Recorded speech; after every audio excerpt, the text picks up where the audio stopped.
So dear students, बात कर रहे हैं क्लास 7 की और चैप्टर है हमारे पास 4 एक्सरसाइज 4.2। 4.1 के प्रॉब्लम्स आप लोगों के सॉल्व हो चुके हैं। 4.2 का फर्स्ट क्वेश्चन है, give first the step you will use to separate the variable and then solve the equation. ये हमको बोल रहे हैं कि पहले आपको वेरिएबल को सेपरेट करना होगा, फिर सॉल्व करनी होगी इक्वेशन। तो क्वेश्चन है हमारे पास x minus one is equals to 0। Variable को सेपरेट करने का मतलब होता है कि जो हमें वेरिएबल का वैल्यू फाइंड करना है उसको हमें अकेला छोड़ना होगा।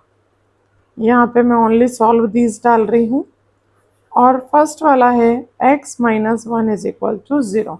वेरिएबल इसको बोला जाता है जो अल्फ़ाबेट होता है। तो इसको सेपरेट करने के लिए हमें क्या करना होगा, इसको अकेला छोड़ना होगा।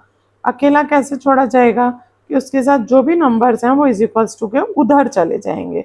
तो इज इक्वल्स टू के उधर जाने के लिए 1 को मैं उधर लेकर के गई हूँ, माइनस का 1 था, राइट हैंड साइड जाकर के प्लस का 1 हो गया और यही हमारा आंसर भी बन गया क्योंकि यहाँ और कुछ हमें गिवन नहीं था। इसी का सेकंड वाला सम है जो उसकी बात करते हैं अगर हम, तो उसकी बात में हमको बोला जा रहा है x plus one is equals to 0। तो अब ये हो गया x plus one is equals to 0। Solve करने के लिए हम इसमें 1 को उधर लेकर के जाएंगे तो माइनस वन बन जाएगा और यही हमारा आंसर हो जाएगा x is equals to minus one. Variable को हमें सेपरेट छोड़ना है और वेरिएबल को सेपरेट छोड़ने के लिए ये होगा। इसी का थर्ड वाला करते हैं, x minus one is equals to 5। अभी यहाँ पे इज इक्वल्स टू के राइट हैंड साइड 0 था तो हमें कोई इफेक्ट नहीं पड़ा, 1 ले गए, यहाँ पे भी 0 था। अब यहाँ पे 5 है तो यहाँ पे हमारे सम को इफेक्ट पड़ेगा क्योंकि 5 भी ऐसे ही रखा रहेगा और माइनस वन जो है वो वहाँ जा करके प्लस 1 हो जाएगा। तो next x is equals to 6, ये हमारा आंसर हो जाएगा। फोर्थ वाले की बात करते हैं हम लोग। फोर्थ में हमको गिवन है x plus 6 is equals to 2। यहाँ पे वेरिएबल को अकेला छोड़ना है और 6 को वहाँ ले जा करके माइनस कर देना है। 2 में से 6 यूं तो जाता नहीं है, स्मॉल डिजिट में से बिगर डिजिट माइनस नहीं होती है, बट अगर उसे जाना भी पड़ता है तो फिर जो है वो हमारे को माइनस में आंसर मिलता है, x is equals to minus 4 मिलता है। फिफ्थ वाला है y minus 4 is equals to minus 7। अब इसे देखेंगे, वेरिएबल को अकेला छोड़ दिया, पहले जो राइट हैंड साइड का नंबर था वो पहले लिखेंगे और जो ट्रांसफ़र करके ले जाते हैं वो उसके पीछे लगाते हैं। तो अब y is equals to minus 3 क्योंकि बिगर डिजिट जो थी वो माइनस की थी, इसलिए आंसर भी हमें माइनस में मिलेगा। सिक्स्थ वाले की बात करते हैं, y minus 4 is equals to 4। y यही रह जाएगा, 4 वहाँ जा करके प्लस का 4 बन जाएगा और y इज इक्वल्स टू 8 जो है वो हमारा आंसर आ जाएगा। इसी के सेवंथ की बात करते हैं, y plus 4 is equals to 4। यहाँ पे हमें नई चीज़ देखने को मिलेगी, ये y हमारा प्लस का है, इसको ले जाएंगे ट्रांसफ़र करके तो वहाँ माइनस का 4 हो जाएगा और 4 में से 4 चला जाएगा तो y इज इक्वल्स टू 0 बच जाएगा। इसी के 8 वाले की बात करते हैं, y plus 4 is equals to minus 4।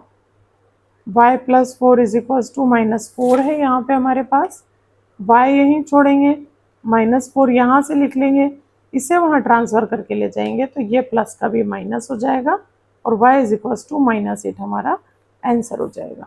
तो ये जो थे वो क्वेश्चन नंबर फर्स्ट था जो हमने प्लस माइनस के रिलेशन के बेस पे सॉल्व किया है। इसके सारे प्रॉब्लम्स में कहीं प्लस था और कहीं माइनस था, तो हमें ये तो पता चल गया कि जब हमारे पास प्लस होता है तो इज इक्वल्स टू के दूसरे तरफ जाने में वो माइनस बन जाएगा और अगर हमारे पास माइनस का फिगर होगा तो इज इक्वल्स टू के उधर जाने पे प्लस का बन जाएगा। अब सेकंड वाले क्वेश्चन में प्लस और माइनस की बात नहीं है, मल्टीप्लाई और डिवाइड की बात है। तो यहाँ हमें मल्टीप्लाई और डिवाइड की रिलेशन देखनी होगी। क्वेश्चन नंबर 2 में यहाँ पे भी हम इसको सॉल्व दीस करके डाल देते हैं और सॉल्विंग स्टार्ट करते हैं। तो यहाँ मल्टीप्लाई और डिवाइड की रिलेशन है। अब यहाँ आप देखेंगे t का 3 के साथ क्या रिलेशन है। तो t का 3 के साथ जो है वो मल्टीप्लाई का रिलेशन है। जिस तरह प्लस इज इक्वल्स टू के उधर जाने पे माइनस बन जाता है और माइनस प्लस बन जाता है, उसी तरह जो मल्टीप्लाई रिलेशन होती है वो दूसरे तरफ जाने पे डिवाइड बन जाती है। तो डिवाइड करेंगे हम और 14 आएगा, t is equals to 14 answer हो जाएगा। इसी का सेकंड वाला देखेंगे हम, तो b upon 2 is equal to 6। अभी मैंने आपको बताया मल्टीप्लाई होगा तो उधर जाने पे डिवाइड होगा, बट अगर डिवाइड होगा तो उधर जाने पे मल्टीप्लाई हो जाएगा। तो ये मल्टीप्लाई हो गया और b इज इक्वल्स टू 12 हमारा आंसर हो गया। इसी में थर्ड वाला देखेंगे हम, p upon 7 is equals to 4।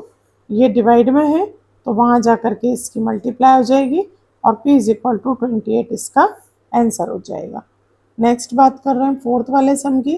Fourth में 4x is equals to 25। x को यहीं छोड़ेंगे, 25 के नीचे 4 ले आएंगे।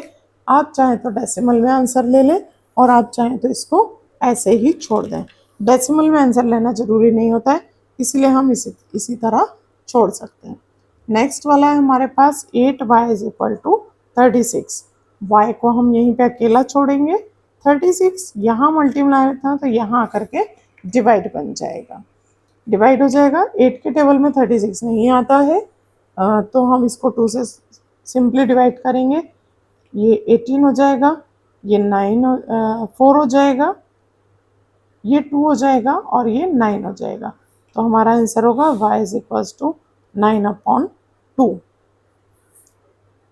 इसी के सिक्स्थ वाले पे आएंगे, तो वो सिक्स्थ वाला है हमारा। अब ये देखिए ये एक डिफरेंट सम है ऐसा, तो इसमें भी हमें क्या करना है कि वेरिएबल को अकेला छोड़ना है।